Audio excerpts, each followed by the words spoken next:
लोग BCom semester 2 का video बनाने जा रहे हैं और बीकॉम सेमेस्टर 2 में हम लोग पढ़ने जा रहे हैं फाइनेंशियल अकाउंटिंग जो ऑनर्स पेपर 1 है और उसमें हम लोग पढ़ेंगे चैप्टर 1। तो हम लोग चलते हैं फाइनेंशियल अकाउंटिंग और स्टार्ट करते हैं। फाइनेंशियल अकाउंटिंग में कौन कौन से चैप्टर पढ़ने बीकॉम सेमेस्टर 2 में। तो पहला चैप्टर पढ़ना है आप लोगों को ब्रांच अकाउंटिंग, और हम लोग देखते हैं ब्रांच अकाउंटिंग क्या है, क्यों ब्रांच अकाउंटिंग किया जाता है, क्या पर्पस है ब्रांच अकाउंटिंग करने के, कितने तरह के ब्रांच होते हैं और ब्रांचेस की अकाउंटिंग कैसे करेंगे, ये सारा चीज़ हम लोग इसमें सीखने जा रहे हैं। तो स्टार्ट करते हैं हम लोग। ब्रांच अकाउंटिंग में सबसे पहले ये जानना है ब्रांच क्या होता है। अकाउंटिंग तो बात की बात है, ब्रांचेस क्या होते हैं। जब हम ब्रांचेस के बारे में जानेंगे तब उसका अकाउंटिंग पढ़ेंगे। तो कोई भी बिजनेसमैन अपने प्रोडक्ट को बेचने के लिए क्या करता है, बहुत सारे तरीके अप्लाई करता है। पहला तरीका ये हो सकता है कि वो जो होलसेलर का सिस्टम है कि सबसे पहले प्रोड्यूसर जो सामान बनाने वाला है वो होलसेलर को बेचेगा, होलसेलर रिटेलर को बेचेगा और रिटेलर जो है वो कस्टमर को बेचेगा। एक तरीका ये हो सकता है। बहुत सारे प्रोडक्ट इस तरीके से बेचे जाते हैं, जैसे बिस्किट हो गया, साबुन हो गया, शैम्पू हो गया, इसी सिस्टम से बेचे जाते हैं। वो सबसे पहले प्रोड्यूसर बेचता है होलसेलर को, होलसेलर बेचता है रिटेलर को, रिटेलर बेचता है कंज्यूमर को। दूसरा तरीका होता है कि बहुत सारे बिजनेस ऐसा है जो एजेंट सेट करके बेचता है, अपना एजेंसी कोड दे दिया और एजेंट बना दिया, उससे अपना प्रोडक्ट बेच रहा है। यानी मैन्युफैक्चरर क्या कर रहा है, डायरेक्टली अपने एजेंट को बेच रहा है, एजेंट जो है कस्टमर को बेच रहा है। एक तरीका ये भी होता है। एक तरीका होता है डिपार्टमेंटल स्टोर खोल के बेचना, एक तरीका होता है ब्रांच ओपन करके।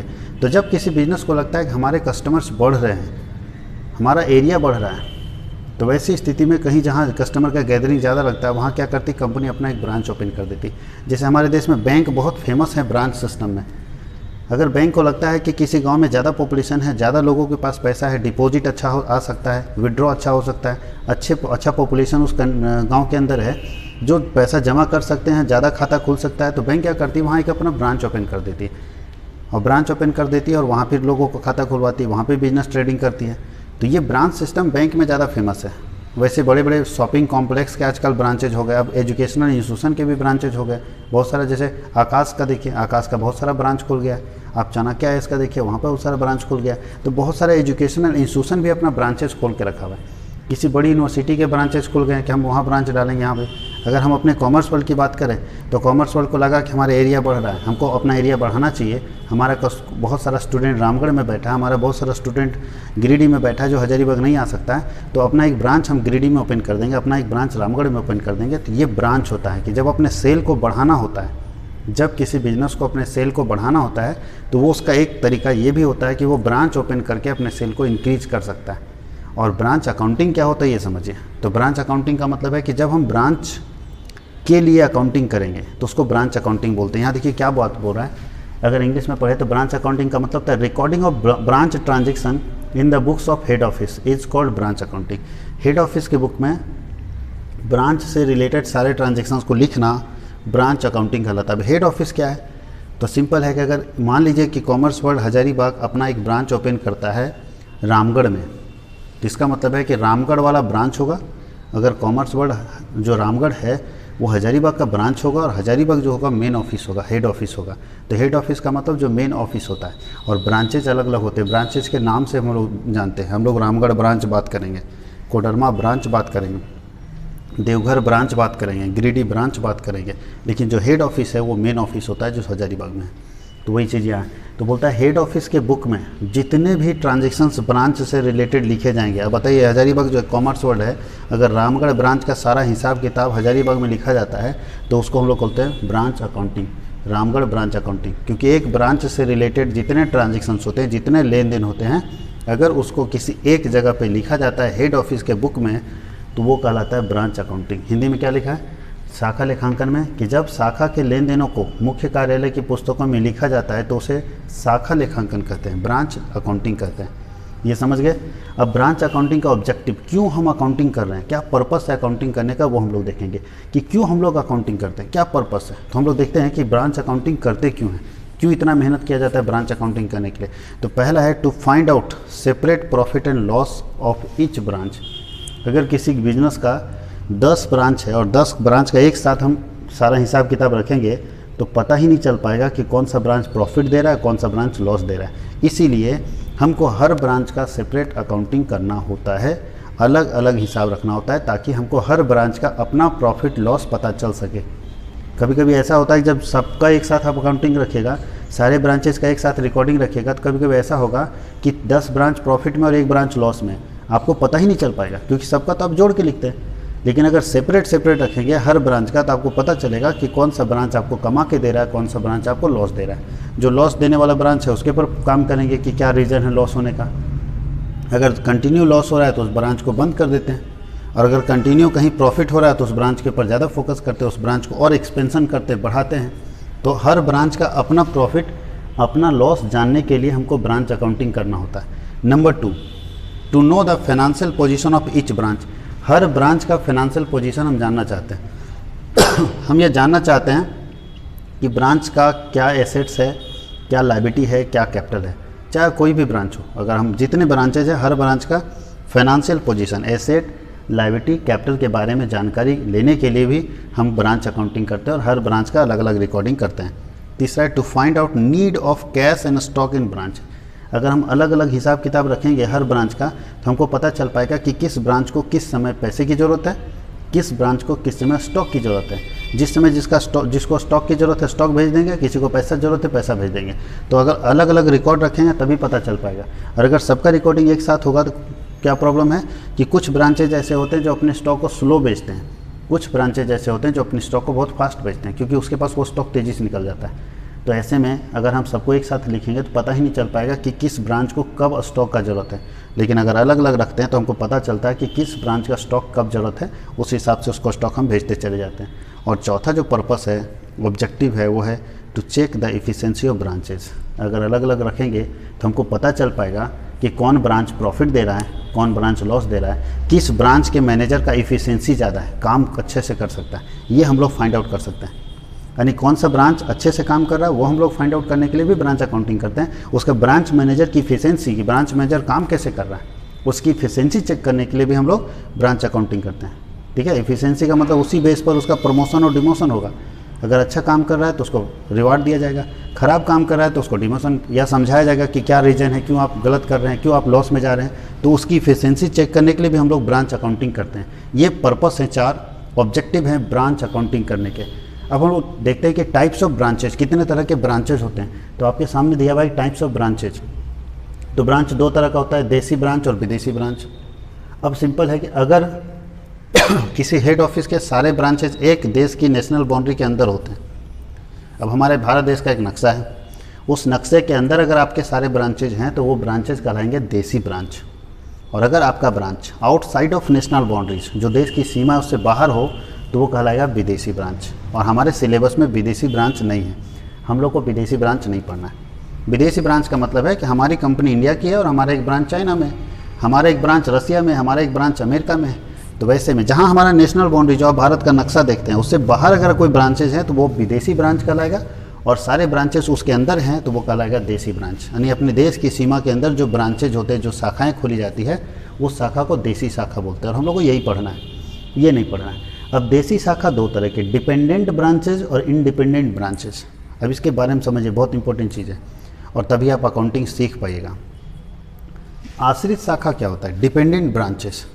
तो ऐसे ब्रांच जो 100% डिपेंड होते हैं अपने हेड ऑफिस के इंस्ट्रक्शन के ऊपर। जो हेड ऑफिस इंस्ट्रक्शन देगा, जो हेड ऑफिस डायरेक्शन देगा, उसी के अकॉर्डिंग ये सारे ब्रांचेस काम करते हैं। आश्रित शाखा नाम ही है। आश्रित मतलब 100% डिपेंड होता है हेड ऑफिस के इंस्ट्रक्शन के ऊपर। हेड ऑफिस जैसा बोलेगा ये ब्रांचेज वैसा ही काम करेंगे। डिपेंडेंट ब्रांच का मतलब ऐसा शाखा, ऐसा ब्रांच जो 100% डिपेंड होता है, पूरा डिपेंड होता है किसके ऊपर? हेड ऑफिस के इंस्ट्रक्शन के ऊपर। हेड ऑफिस बोलेगा नगद बेचो, ये नगद बेचेगा। हेड ऑफिस बोलेगा नहीं बेचो, ये नहीं बेचेगा। हेड ऑफिस बोलेगा उधार बेचो, ये उधार बेचेगा। जो हेड ऑफिस बोलेगा वही ये करेगा, ये अपने मन से कुछ नहीं कर सकता। और दूसरा ब्रांचेज है इंडिपेंडेंट ब्रांचेज। ये स्वतंत्र है। कुछ डिसीजन लेने के लिए ऐसे ब्रांचेज इंडिपेंडेंट होते हैं, हर चीज़ के स्वतंत्र नहीं है। ऐसा नहीं कि मालिक यही हो गया, इसका हेड ऑफिस कोई मालिक ही नहीं है। मालिक तो हेड ऑफिस होगा। अगर इस ब्रांच को छूट दे दे तो उड़ने लगेगा ये, इसका ब्रांच मैनेजर। उसको लगेगा कि हमको तो पावर मिल गया, सब कुछ हम सब कुछ कर सकते हैं, जो कि गलत है। तो इंडिपेंडेंट ब्रांचेज को कुछ डिसीजन लेने का पावर होता है, यानी ये इंडिपेंडेंट होता है कुछ डिसीजंस लेने के लिए, इसलिए इसको इंडिपेंडेंट ब्रांचेज बोलते हैं। और एक अच्छा ब्रांच वही होता है जो डिपेंडेंट होता है। तो अब हेड ऑफिस के लिए अगर देखिएगा तो हेड ऑफिस चाहता है कि उसका ब्रांच डिपेंडेंट ब्रांच हो। अगर हम छोटा मोटा भी डिसीजन लेने दे दें तो कभी कभी ब्रांच मैनेजर कुछ ऐसा डिसीजन ले लेता है जो हेड ऑफिस के लिए ठीक नहीं होता, इसलिए हेड ऑफिस चाहता है कि उसके सारे ब्रांचेस डिपेंडेंट हो। हर डिसीजन लेने से पहले वो अपने हेड ऑफिस वाले से पूछ ले कि भैया हम ये खरीदना चाहते हैं, ये लेना चाहते हैं, ये करना चाहते हैं, अगर आप सहमति देंगे, आप अपना कंसेंट देंगे तो हम ये काम करेंगे, कंसेंट नहीं देंगे तो हम ये काम नहीं करेंगे। तो मैक्सिमम जो ब्रांचेज आपको पढ़ने वो डिपेंडेंट ब्रांचेज पढ़ने, और हम भी अगर कॉमर्स वर्ल्ड का ब्रांच खोलेंगे तो डिपेंडेंट ब्रांच खोलेंगे, क्योंकि अगर हम रामगढ़ में ब्रांच खोलें और वहाँ जो हमारे ब्रांच को हैंडल कर रहे हैं उनको हम पावर दे दिए कि आप पैसे को अपने तरीके से यूज़ कर सकते हैं। अब क्या होगा जानते हो, जब फ़ी आएगा अच्छा खासा, पता चला उनको मोटरसाइकिल का ज़रूरत था, बाबू साहब मोटरसाइकिल खरीद के घूम रहे हैं, बताओ पैसा कॉमर्स वर्ल्ड का, और घूम रहे हैं वहाँ के वाले लोग। अब हम उनको डांटने जाएंगे तो बोलेंगे सर ये तो पावर आप ही दिए हुए, आप तो पावर दिए हैं कि छोटे मोटे पैसे से रिलेटेड डिसीजन आप ले सकते हैं, तो ले लिए हम डिसीजन, मोटरसाइकिल खरीद लिए। अब बताओ कॉमर्स वर्ल्ड को स्टाफ को पेमेंट कहाँ से देंगे, रेंट कहाँ से देंगे, वो मोटरसाइकिल में लगा दिया पैसा। इसीलिए कोई भी ब्रांच नहीं चाहता है कि ब्रांच मैनेजर को ज़्यादा पावर दें, ज़्यादा पावर देंगे वो अपना दिमाग लगाना शुरू कर देगा। इसीलिए सारा का सारा ब्रांच ये हेड ऑफिस चाहता है कि उसके सारे ब्रांचेज डिपेंडेंट ब्रांच हो, वो 100% डिपेंड करे, निर्भर करे किसके ऊपर, हेड ऑफिस के ऊपर। हेड ऑफिस जैसा बोलेगा वैसे ये ब्रांचेस काम करेंगे। क्लियर। अब ये ब्रांचेस 3 तरह का काम करते हैं, नंबर 1, 2, 3 लिखा हुआ है। पहला बोल रहा है कि branches receiving goods from head office at cost price and making cash cell only. अगर कोई ब्रांच हेड ऑफिस से, ठीक है, माल रिसीव करता है लागत पर, कॉस्ट पर माल रिसीव करता है और केवल नगद बेचता है, उसमें हम लोग ये पढ़ेंगे। ये केस अलग है, इसमें कुछ क्वेश्चन हम लोग बनाएंगे, कुछ क्वेश्चन इसका बनाएंगे, कुछ क्वेश्चन इसका बनाएंगे। तो ये केस पहला बोलता है कि हेड ऑफिस से माल कॉस्ट पर रिसीव करेगा ब्रांच और केवल नगद बेचेगा, तब ये अकाउंटिंग हम लोग देखेंगे, आगे पढ़ेंगे कि कैसे इसमें अकाउंटिंग करते हैं। इसमें क्या है कि हेड ऑफिस से ब्रांच क्या करेगा, कॉस्ट पर माल रिसीव करेगा और उधार और नगद दोनों बेचेगा। देखिए यहाँ लिखा है branches receiving goods from head office at cost price and making cash and credit sale, दोनों बेचेगा, नगद भी बेच सकता है, उधार भी बेच सकता है। और तीसरा बोलता है कि branches receiving goods from head office at invoice price. Branch क्या कर रहा है, हेड ऑफिस से माल ले रहा है, किस पर ले रहा है, इनवॉइस प्राइस पर ले रहा है और उधार और नगद दोनों बेच रहा है। अब इनवॉइस प्राइस को हिंदी में बीजक बोलते हैं। अब इनवॉइस प्राइस का मतलब होता है cost plus profit. Invoice price का मतलब होता है कॉस्ट प्लस प्रॉफिट पर ले रहा है। ये देखिए दोनों में लागत पर ले रहा है और इसमें कॉस्ट प्लस प्रॉफिट पर ले रहा है, यानी हेड ऑफिस भेज रहा है ना तो लागत पर सामान नहीं भेज रहा, उसमें प्रॉफिट जोड़ के भेज रहा है, तब कैसे अकाउंटिंग करेंगे, और लागत पर भेजेगा तब कैसे अकाउंटिंग करेंगे। तो इसमें हम लोग सीखेंगे कि लागत पर भेजेगा और नगद बेचेगा तो अकाउंटिंग कैसे करेंगे। इसमें सीखेंगे लागत पर भेजेगा हेड ऑफिस ब्रांच को और नगद उधार दोनों बेचेगा तो कैसे अकाउंटिंग करेंगे। और इसमें सीखेंगे कि लागत पर भेजेगा, इनवॉइस प्राइस पर भेजेगा और नगद और उधार दोनों बेचेगा, तब हम लोग इसका अकाउंटिंग कैसे करेंगे। इसको लिखिए, फिर हम लोग आगे का देखते हैं। अब हम लोग देखते हैं आगे, उसके आगे तो हम लोग पढ़ना है कि method of accounting of branches in the books of head office. Head office के बुक में कितने मेथड्स हैं अकाउंटिंग करने के ब्रांचेस को, तो 4 मेथड है, सिंपल और डेटर मेथड पहला, दूसरा फाइनल अकाउंट मेथड, तीसरा स्टॉक एंड डेटर मेथड, चौथा होलसेल ब्रांच मेथड। 4 मेथड हैं, 4 तरीके हैं जिससे हम ब्रांच अकाउंटिंग को हम लोग रिकॉर्ड कर सकते हैं इन the books of head office. Head office के बुक में ब्रांच को कैसे रिकॉर्ड करेंगे, तो 4 मेथड है। अब कौन मेथड कहाँ लगेगा ये जानना भी जरूरी है। तो सिंपल एंड डेटर मेथड छोटे ब्रांचेज में लगता है। ऐसे ब्रांचेज जहाँ बहुत छोटे ब्रांचेज होते हैं, बहुत छोटा ब्रांच होता है, वहाँ पे आप सिंपल एंड डेटर मेथड लगा सकते हैं। जैसे ही वो ब्रांचेज थोड़ा बड़ा होगा तो आपको फाइनल अकाउंट मेथड लगाना होगा, और अगर उससे भी बड़ा होगा, ज़्यादा तो उधार बेचना शुरू कर दिया तो स्टॉक एंड डेटर मेथड लगाना होगा। और जहाँ होलसेल पर बेचना शुरू करता है, ये सब देखिए रिटेल वाला है, होलसेल प्राइस पर बेचेगा तो होलसेल मेथड लगेगा। तो ये इसमें जब हम लोग बनाएंगे सिंपल एंड डेटर मेथड, हम लोग फर्स्ट पढ़ रहे हैं simple and debtor method. First हम लोग पढ़ रहे हैं सिंपल एंड डेटर मेथड। तो जब हम लोग सिंपल एंड डेटर मेथड में पढ़ेंगे तो ब्रांच को कौन सा अकाउंट माना जाता है, तो ब्रांच को नॉमिनल अकाउंट माना जाता है। ठीक है, ब्रांच कौन सा अकाउंट होता है, branch is a nominal account, याद रखिएगा, नॉमिनल अकाउंट मान के बनाया जाता है। ठीक है, शाखा कौन सा खाता होता है, शाखा नाम मात्र खाता होता है।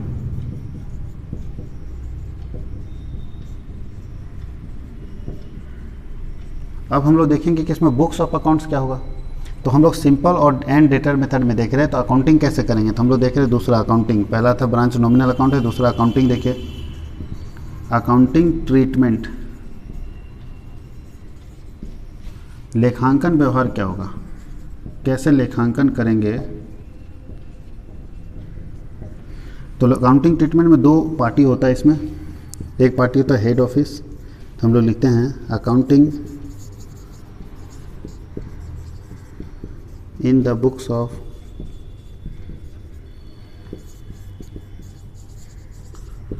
हेड ऑफिस, मतलब मुख्य कार्यालय की पुस्तक में लेखांकन, मुख्य कार्यालय की पुस्तक में लेखांकन। और यहाँ लिखेंगे accounting in the books of branches, शाखा के बुक में लेखांकन। इसका हिंदी सुन के लिख लीजिएगा, शाखा के बुक में लेखांकन, और इसका हिंदी होगा मुख्य कार्यालय के बुक में लेखांकन। तो सबसे पहला इसमें जर्नल बनेगा, जर्नल एंट्री बनेगा, जो आपको अभी बताएंगे कि कैसे जर्नल बनाएंगे। दूसरा लेजर बनेगा, लेजर बनता है हेड ऑफिस के बुक में। पहला लेजर बनता है ब्रांच अकाउंट, ब्रांच अकाउंट। दूसरा लेजर बनता है गुड्स सप्लाई टू ब्रांच।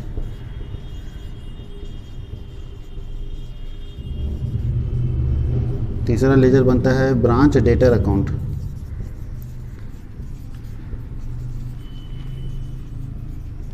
और चौथा लेजर हम यहाँ लिख दे रहे हैं branch stock account, branch stock account. यही 4 लेजर बनता है इन the books of head office. और आपको हेड ऑफिस के बुक में ही जर्नल लेजर बनाना है, जर्नल और लेजर। इसके बुक में कुछ नहीं बनता, यहाँ सिर्फ लेजर बनता है और कुछ लेजर्स बनते हैं, ठीक है। पहला लेजर जैसे बनता है कैश बुक, कैश का हिसाब रखने के लिए। अगर स्टॉक का हिसाब रखना है तो स्टॉक रजिस्टर बना लेते हैं, ठीक है। अगर उधार बेच रहे हैं और कस्टमर का नाम लिखना है तो कस्टमर लेजर बना लेते हैं, कस्टमर लेजर, या डेटर रजिस्टर बोलते हैं, कस्टमर रजिस्टर बना सकते हैं। ये आपको नहीं पढ़ना, कभी भी आपको ब्रांच के बुक में अकाउंटिंग नहीं पूछेगा। जब भी पूछेगा तो हेड ऑफिस क्या लिखता है ब्रांच के लिए वो पूछेगा, क्योंकि ब्रांच के पास कुछ लिखने का पावर ही कहाँ है। ये सारे कौन से ब्रांचेज हैं, सारे डिपेंडेंट ब्रांचेज हैं, इनके पास कोई पावर नहीं है। ये छोटा मोटा जैसे कैश बुक इसलिए रखता है कि भाई कितना पैसा, कुछ छोटा छोटा खर्चा होता रहता है तो उसको हिसाब करने के लिए। स्टॉक रजिस्टर की कितना माल आया, कितना गया, कितना बचा हुआ, उसकी जानकारी के लिए। और कस्टमर लेजर रखता है कि कौन कस्टमर को कितना बेचें, किसको उधार बेचें, किसको नकद बेचें, उसकी जानकारी के लिए 3 लेजर बनाता है। ये आपको बनाना ही नहीं, आपको पढ़ना ये है। आपको पढ़ना है जर्नल और आपको पढ़ना है ledger. Ledger in the books of head office, देखिएगा ledger in the books of head office पढ़ना है। जब भी पढ़ना है ledger in the books of head office. 4 ledger बनेगा, ब्रांच अकाउंट बनेगा, good supply to branch account बनेगा, ब्रांच डेटर बनेगा और ब्रांच स्टॉक बनेगा। ये 4 लेजर। तो हम लोग सबसे पहले लेजर देखेंगे और इसी लेजर के थ्रू हम लोग जर्नल देखेंगे, क्योंकि जर्नल इसमें पहले समझ नहीं पाइएगा, पहले लेजर समझेंगे। लेजर में क्या क्या सिचुएशन होता है, हेड ऑफिस ब्रांच को क्या क्या भेजता है, ब्रांच हेड ऑफिस को क्या क्या भेजता है, तो उसकी जानकारी हम लोग यहाँ देखेंगे। तो सबसे पहले लेजर डिस्कस करेंगे, लेजर के बाद हम लोग जर्नल डिस्कस करेंगे। इसको लिखने के बाद हम लोग लेजर शुरुआत करते हैं कि कौन कौन से अकाउंटिंग होंगे लेजर में, तो इसको लिख लीजिए। उसके बाद हम लोग लेजर की तरफ इंटर करते हैं। अब हम लोग देखते हैं हेड ऑफिस के बुक में क्या क्या लेजर्स बनता है, उसका फॉर्मेट देखते हैं। तो हम लोग लिखते हैं ledger in the books of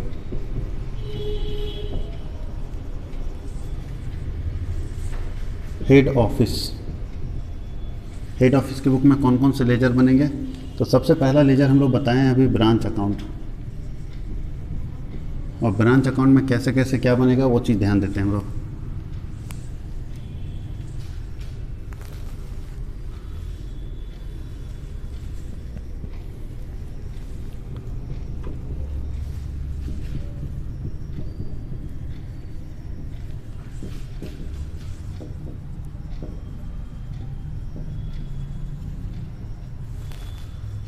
तो ब्रांच अकाउंट में सबसे पहले हम लोग यहाँ देखेंगे 2 चीज़ लिखा जाता है। जो हेड ऑफिस से ब्रांच को आएगा वो डेबिट साइड में लिखेंगे।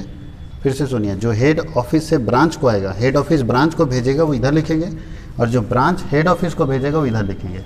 यहाँ आता है, अगर शॉर्ट में हम इसको याद रखें, H2B।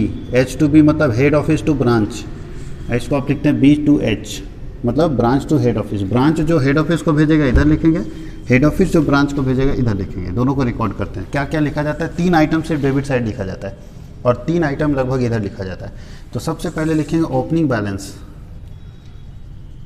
To balance BD।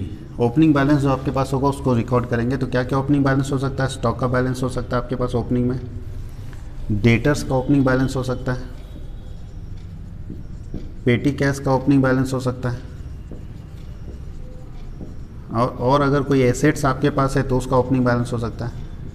तो ये हम लोग पहले यहाँ लिख लेंगे, ईटीसी कर देते हैं। जो भी आपके पास ओपनिंग बैलेंस होगा उसको यहाँ लिखेंगे। सबसे पहला काम टू बैलेंस बीडी। अब बताइए ओपनिंग बैलेंस किस ब्रांच में लिखेंगे?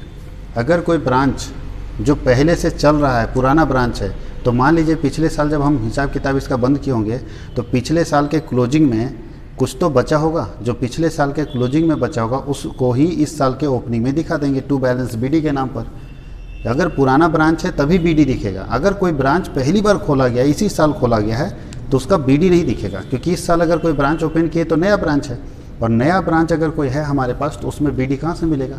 तो जहाँ बीडी नहीं मिलेगा समझ आइएगा वो नया ब्रांच है, और नया ब्रांच में आपको बीडी ढूंढने की ज़रूरत नहीं है। लेकिन जितने पुराने ब्रांचेज होते हैं उसमें आपको ये बैलेंस मिलेगा ही मिलेगा, क्योंकि ऐसा कोई ब्रांच हो ही नहीं सकता कि 31 मार्च को सारा स्टॉक बेच दे, सारा डेटर से पैसा वसूल ले, ऐसा हो ही नहीं सकता है। कुछ ना कुछ तो बचा रहेगा।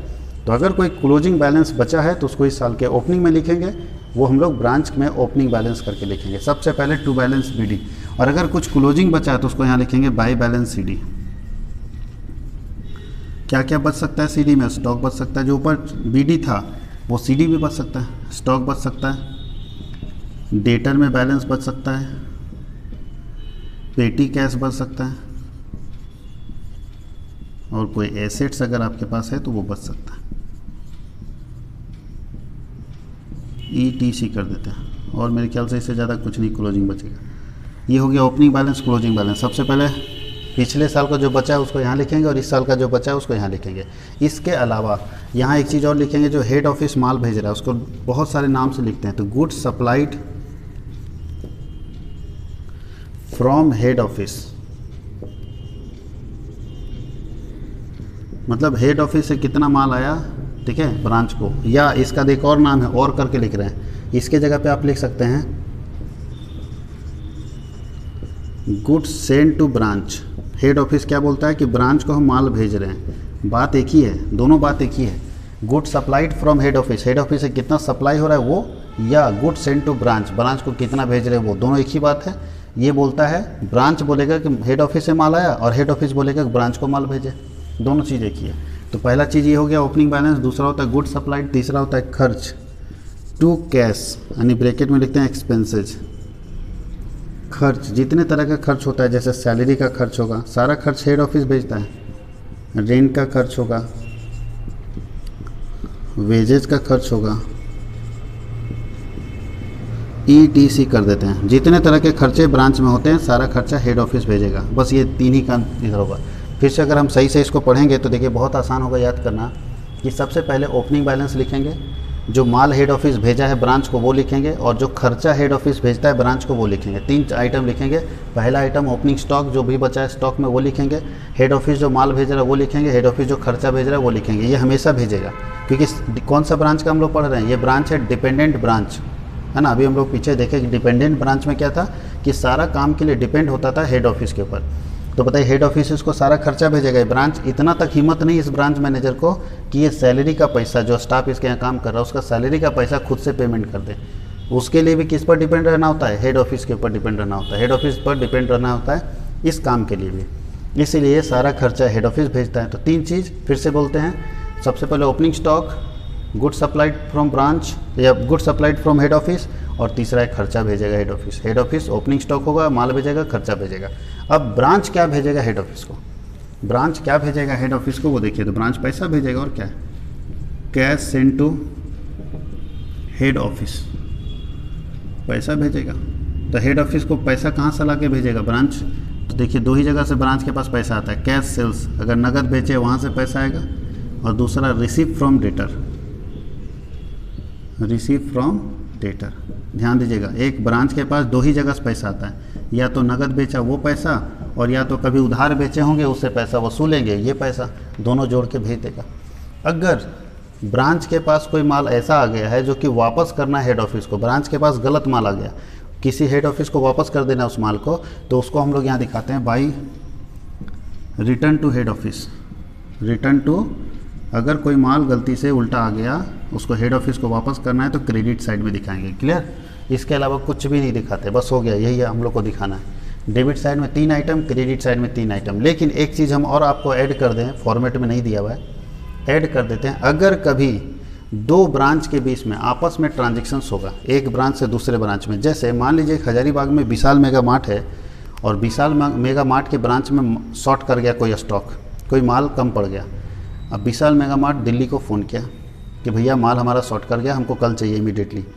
दिल्ली वाला बोला अभी तो मेरी कोई गाड़ी नहीं है जैसे हम भिजवा दें आपको माल, तो आप ऐसा करो, रांची में रहे, रांची में स्टॉक बचा हुआ है, जो आपको अभी चाहिए था स्टॉक वो रांची में पड़ा हुआ है, तो रांची से हम भिजवा देते हैं। ऐसे केस में बताइए, यहाँ हेड ऑफिस माल भेज रहा है या रांची वाला ब्रांच हजारीबाग वाले ब्रांच को भेज रहा है?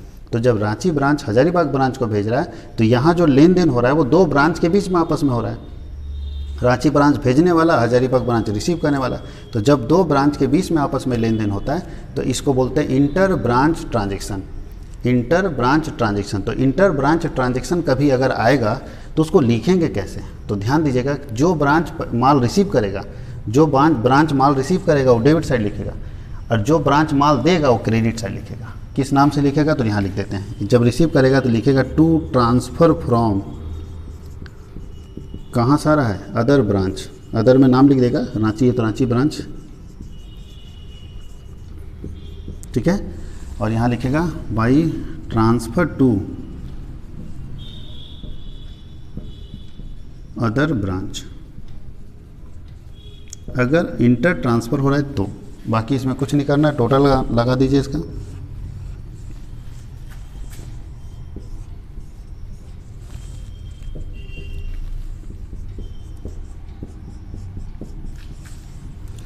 यहाँ आएगा 2 है ना, जनरल पीएल के नाम से, general profit and loss account.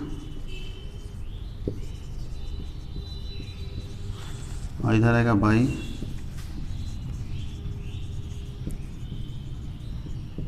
General profit and loss account. या तो इधर वाला हमारा लॉस कहलाएगा और इधर जो बैलेंस आएगा वो प्रॉफिट कहलाएगा। क्लियर? तो या तो बिजनेस में प्रॉफिट होगा ब्रांच में, या तो ब्रांच में लॉस होगा। ये डेबिट साइड का आइटम है। क्लियर? इसको लिख लीजिए, फिर हम और बता देते हैं।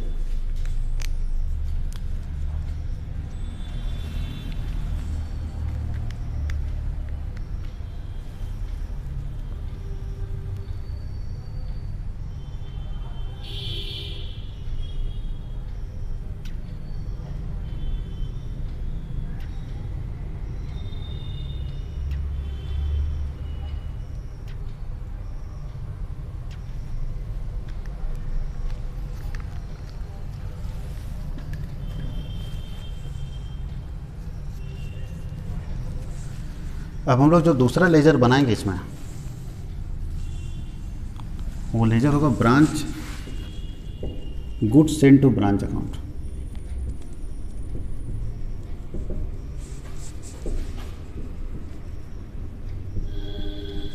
Good supply to branch account बनाते हैं।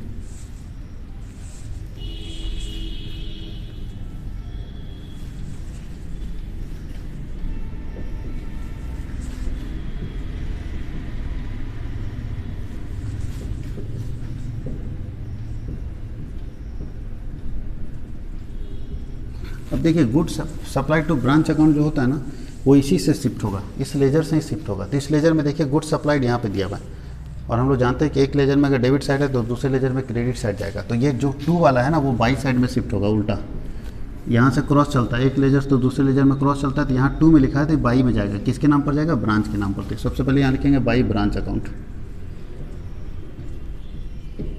और कहीं भी देखिए गुड सप्लाइड नहीं लिखा है, ब्रांच अकाउंट लिख के टोटल करेंगे,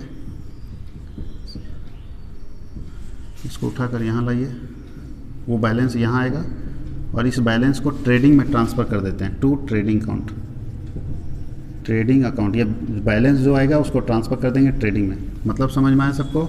सबसे पहले बाई ब्रांच करके जितना गुड सप्लाई किए वो लिखेंगे, उसका टोटल करेंगे, यहाँ उठाएंगे, जो भी बैलेंस आएगा उसको ट्रेडिंग में ट्रांसफ़र कर देंगे। दूसरा लेजर हम लोग बनाते हैं ब्रांच स्टॉक अकाउंट। अगर कोई स्टॉक लास्ट में बच गया है तो ब्रांच स्टॉक अकाउंट हम लोग बनाते हैं उसके लिए।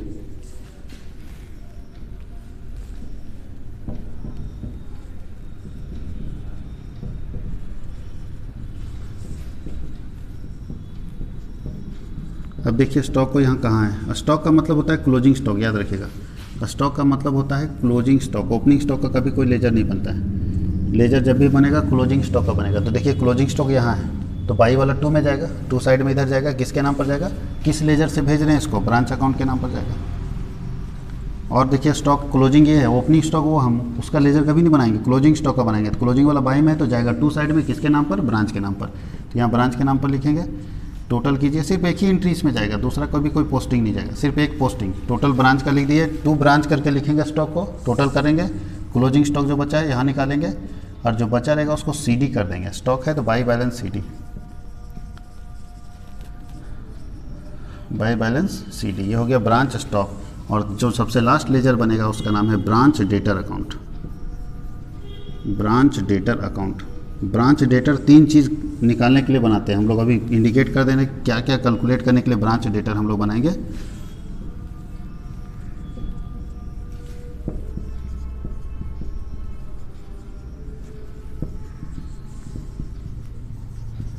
देखिए डेटर हमारा एसेट्स है, डेटर हमारा एसेट्स है, और आपको एसेट्स का रूल लगाना होगा यहाँ पे। एसेट्स क्या का रूल क्या होता है, एसेट्स डेबिट बैलेंस रखता है। एसेट्स का जब भी लेजर बनाएगा वो डेबिट बैलेंस रखता है, जिससे वो बढ़ेगा उसको डेबिट करेंगे, जिससे वो घटेगा उसको क्रेडिट करेंगे। जैसे कैश बुक बनाते थे तो कैश हमारा डेबिट बैलेंस रखता था, बढ़ता था तो डेबिट साइड, घटता था तो क्रेडिट साइड। सेम उसी तरह से डेटर हमारा एसेट्स होता है, वो डेबिट बैलेंस रखता है, बढ़ेगा तो डेबिट और घटेगा तो क्रेडिट करेंगे। तो देखिए किस किस से बढ़ेगा, याद रखिएगा, बढ़ेगा तो डेबिट और घटेगा तो क्रेडिट। सबसे पहले ओपनिंग बैलेंस से बढ़ेगा, 2 बैलेंस BD, कुछ बैलेंस हमारे पास है पहले से डेटर का। और किससे डेटर बढ़ेगा, तो उधार बेचने से बढ़ेगा, टू क्रेडिट सेल्स, क्रेडिट में माल बेचेंगे तो बढ़ जाएगा आपका डेटर, ठीक है, और किसी से नहीं बढ़ सकता। घटेगा किससे, तो कैश रिसीव फ्रॉम डेटर से घटेगा, कैश रिसीव फ्रॉम डेटर।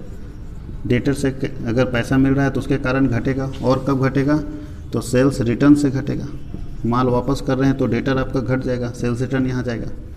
या रिटर्न फ्रॉम कस्टमर बोल सकते हैं, वैसे सेल्स रिटर्न ठीक है, कोई दिक्कत नहीं। सेल्स रिटर्न का मतलब ही हो गया रिटर्न फ्रॉम कस्टमर। बैड डेब्ट से घटेगा, अगर पैसा डूब गया तो आपका डेटर घट जाएगा। डिस्काउंट अगर आप देंगे डेटर को तो घट जाएगा, डिस्काउंट अलाउड से डेटर घटेगा, ठीक है। और कुछ हो सकता है, लास्ट में हम लोग लिखते हैं by balance CD, closing balance यहाँ लिख देंगे।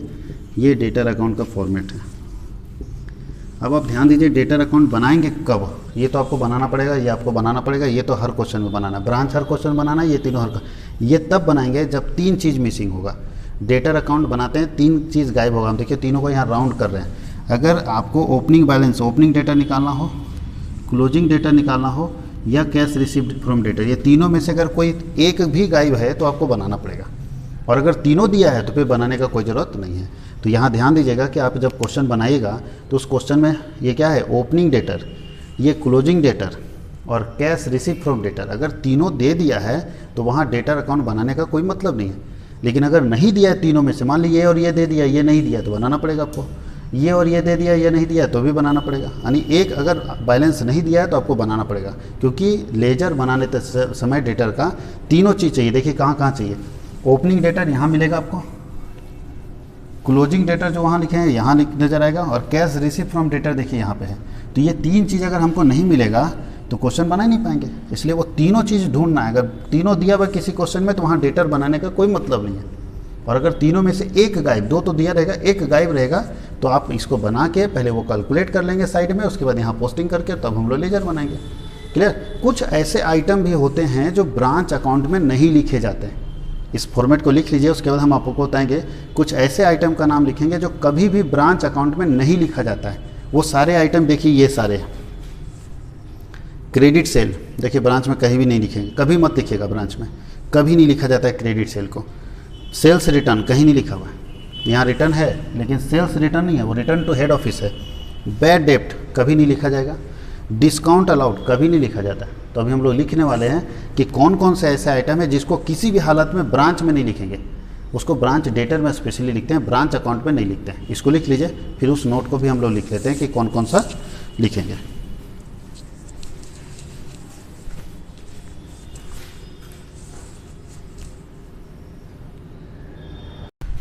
अब हम लोग देखते हैं कि कौन कौन से आइटम को ब्रांच अकाउंट में कभी नहीं दिखाते हैं। इनको सारे आइटम, ये जितने भी आइटम 5 आइटम देख रहे हैं, इनको ब्रांच अकाउंट में नहीं दिखाएंगे, ये सारे आइटम को ब्रांच डेटर अकाउंट में दिखाते हैं। तो चलिए शुरुआत करते हैं। जैसे क्रेडिट सेल को कभी भी ब्रांच में नहीं दिखाएंगे, ये ब्रांच डेटर का आइटम है। सेल्स रिटर्न को ब्रांच में नहीं दिखाएंगे, ब्रांच डेटर का आइटम है। बैड डेप्ट को ब्रांच में नहीं दिखाएंगे, ब्रांच डेटर का आइटम है। डिस्काउंट अलाउड और discount allowances allowed to debtors को भी ब्रांच में कभी शो नहीं कर रहे हैं, ये सारे आइटम जो है ब्रांच डेटर के आइटम है। अब हम लोग न्यूमेरिकल क्वेश्चन बनाते हैं और क्वेश्चन नंबर 1 हम लोग देखते हैं बुक से, इसको इरेज कर लेते हैं, इसको लिख लीजिएगा आप लोग।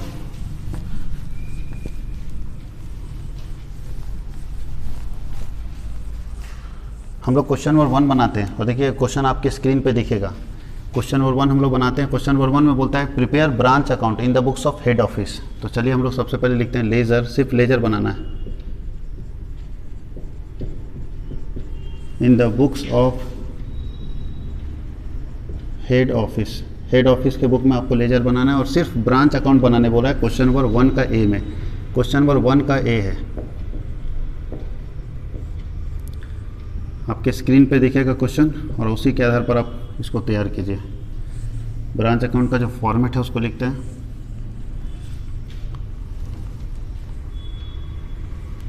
अगर फॉर्मेट बहुत अच्छे से आप पढ़ लिए ना, 2-3 बार आप कंप्लीट कर लिए, तो ब्रांच अकाउंट बहुत हेल्प करेगा आपको, तुरंत बहुत आसानी से समझ में आ जाएगा। फॉर्मेट अगर क्लियर नहीं होगा तो समझने में टाइम लगेगा।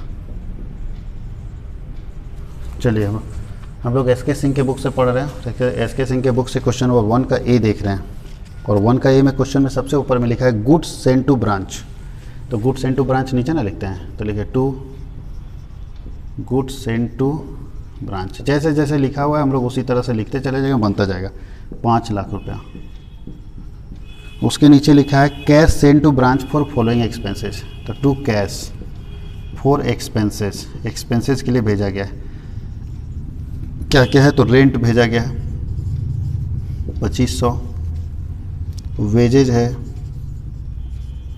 1250, सैलरी है 5000, अदर एक्सपेंसेज है 3750, टोटल मिला के 12500 है। चलिए उसके नीचे लिखा है क्लोजिंग स्टॉक। क्लोजिंग स्टॉक तो यहाँ जाता है बाई बैलेंस सीडी, सिर्फ इसमें स्टॉक है, डेटर नहीं है।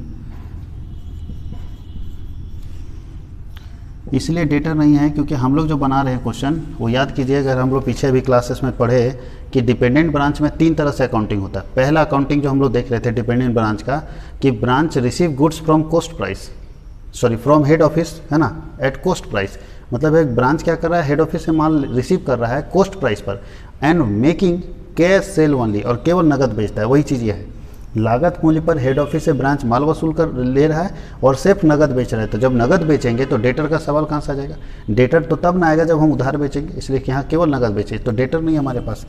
और सबसे लास्ट में लिखा है cash sales remitted to head office, cash sale भेजा गया हेड ऑफिस को। तो लिखिए by cash send to head office, cash send to head office है 5,75,000 भेजा गया, 5,75,000। एक बात आप गौर कीजिए कि इसका ओपनिंग स्टॉक नहीं दिया हुआ है, कहीं भी ओपनिंग स्टॉक नहीं लिखा हुआ है। तो क्या किया जाए? अगर ओपनिंग स्टॉक नहीं दिया हुआ है इस क्वेश्चन में, तो क्या किया जाए? ये माना जाएगा, ओपनिंग स्टॉक नहीं दिया हुआ है तो ये माना जाएगा ना ओपनिंग स्टॉक है, ना ओपनिंग डेटर है, ना पेटी कैश है, कुछ भी ओपनिंग बैलेंस नहीं है। तो हम ये मान के चल रहे हैं कि ये ब्रांच पहली बार ओपन हुआ है। क्वेश्चन में नहीं लिखा है पहली बार ओपन हुआ है, लेकिन हम ये मान के चल रहे हैं कि पहली बार ओपन हुआ है, क्योंकि हमारे पास कोई लिंक नहीं दिया ओपनिंग स्टॉक निकालने का। और दूसरी बात है कि इसका स्टॉक भी मैच कर जा रहा है, इसलिए ओपनिंग का मिसमैच का सवाल ही नहीं। अगर मिसमैच स्टॉक करेगा तो ओपनिंग निकालना पड़ेगा। कैसे मैच करे वो देखिए, कितने का सामान आया था? 5 लाख रुपए का स्टॉक आया था, ठीक है। कितने का बचा है? 75,000 का बचा है। सेंड कितना किए हम? 5,75,000, इसका मतलब 75,000 प्रॉफिट में बेचे। तो यहाँ ध्यान देना है कि 5 लाख रुपए का स्टॉक हमारा, 5 लाख में से कुछ स्टॉक बेचे हैं, 75,000 का स्टॉक बचा हुआ है। ओपनिंग के बारे में कोई जानकारी नहीं है, इसलिए हम लोग ओपनिंग स्टॉक को नहीं मानेंगे और ये मान के चलेंगे कि ये ब्रांच पहली बार स्टार्ट हुआ है, इसलिए इसके पास कोई भी ओपनिंग बैलेंस नहीं है। अब हम लोग को इसके अलावा कोई भी क्वेश्चन में इन्फॉर्मेशन नहीं है, तो हम लोग इसमें देखते हैं कि प्रॉफिट हो रहा है या लॉस हो रहा है। तो टोटल देखते हैं इस साइड में करके, इधर हम लोग को क्रेडिट साइड जाता रहा है 5,75,000, उठाकर यहाँ लाइए 5,75,000, इसमें ये लेस हो जाएगा तो बचेगा 62,500, और ये हमारा आएगा टू जनरल पीएल में ये आ गया प्रॉफिट। सिर्फ आपको ब्रांच अकाउंट बनाना था इसलिए हम ब्रांच बना रहे हैं। अगर हम चाहें इसी क्वेश्चन का तो 2 लेजर और हम सिखा सकते हैं इसमें, एक ब्रांच स्टॉक और एक गुड सप्लाई टू ब्रांच, ये 2 लेजर हम लोग बना सकते हैं। तो चलिए बनाते हैं। गुड सप्लाई टू ब्रांच बनाने बोले तो कैसे बनाएंगे, अभी आप फॉर्मेट को देखिए, वैसे बनाने नहीं बोल रहा बट हम बना दे रहे हैं। गुड सप्लाई टू ब्रांच में एक ही पोस्टिंग होता था,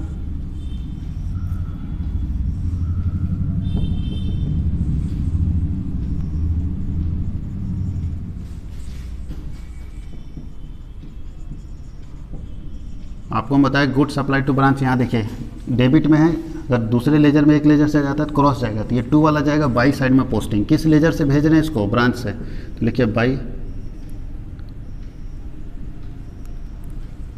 ब्रांच अकाउंट। कितना गुड सप्लाइड हुआ है, 5 लाख, और इस अमाउंट को ट्रेडिंग में ट्रांसफ़र कर देना होता। इधर टोटल उठाएंगे 5 लाख, यहाँ पे लिखेंगे 5 लाख, और ये 5 लाख को ट्रेडिंग में ट्रांसफ़र करेंगे तो लिखेंगे टू ट्रेडिंग अकाउंट 5 लाख बन गया। दूसरा हम लोग बनाते हैं ब्रांच स्टॉक अकाउंट।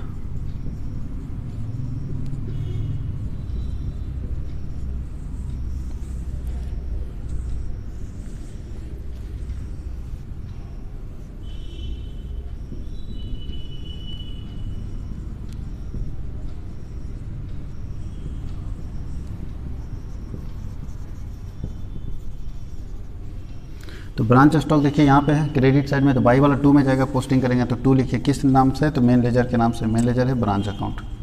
कितना स्टॉक है, 75,000, और स्टॉक में आपको बताएंगे बैलेंस करके सीडी करना होता है। 75,000 इधर करेंगे और ये निकल जाएगा by balance CD, by balance CD 75,000। इसमें डेटर नहीं बना सकते ब्रांच डेटर, क्योंकि डेटर हमारे पास है ही नहीं, जब हम उधार बेच ही नहीं रहे तो डेटर कैसे बनेगा, इसलिए इसमें हम लोग डेटर नहीं बनाते। इसको लिखिए, फिर नेक्स्ट क्वेश्चन हम लोग देखते हैं।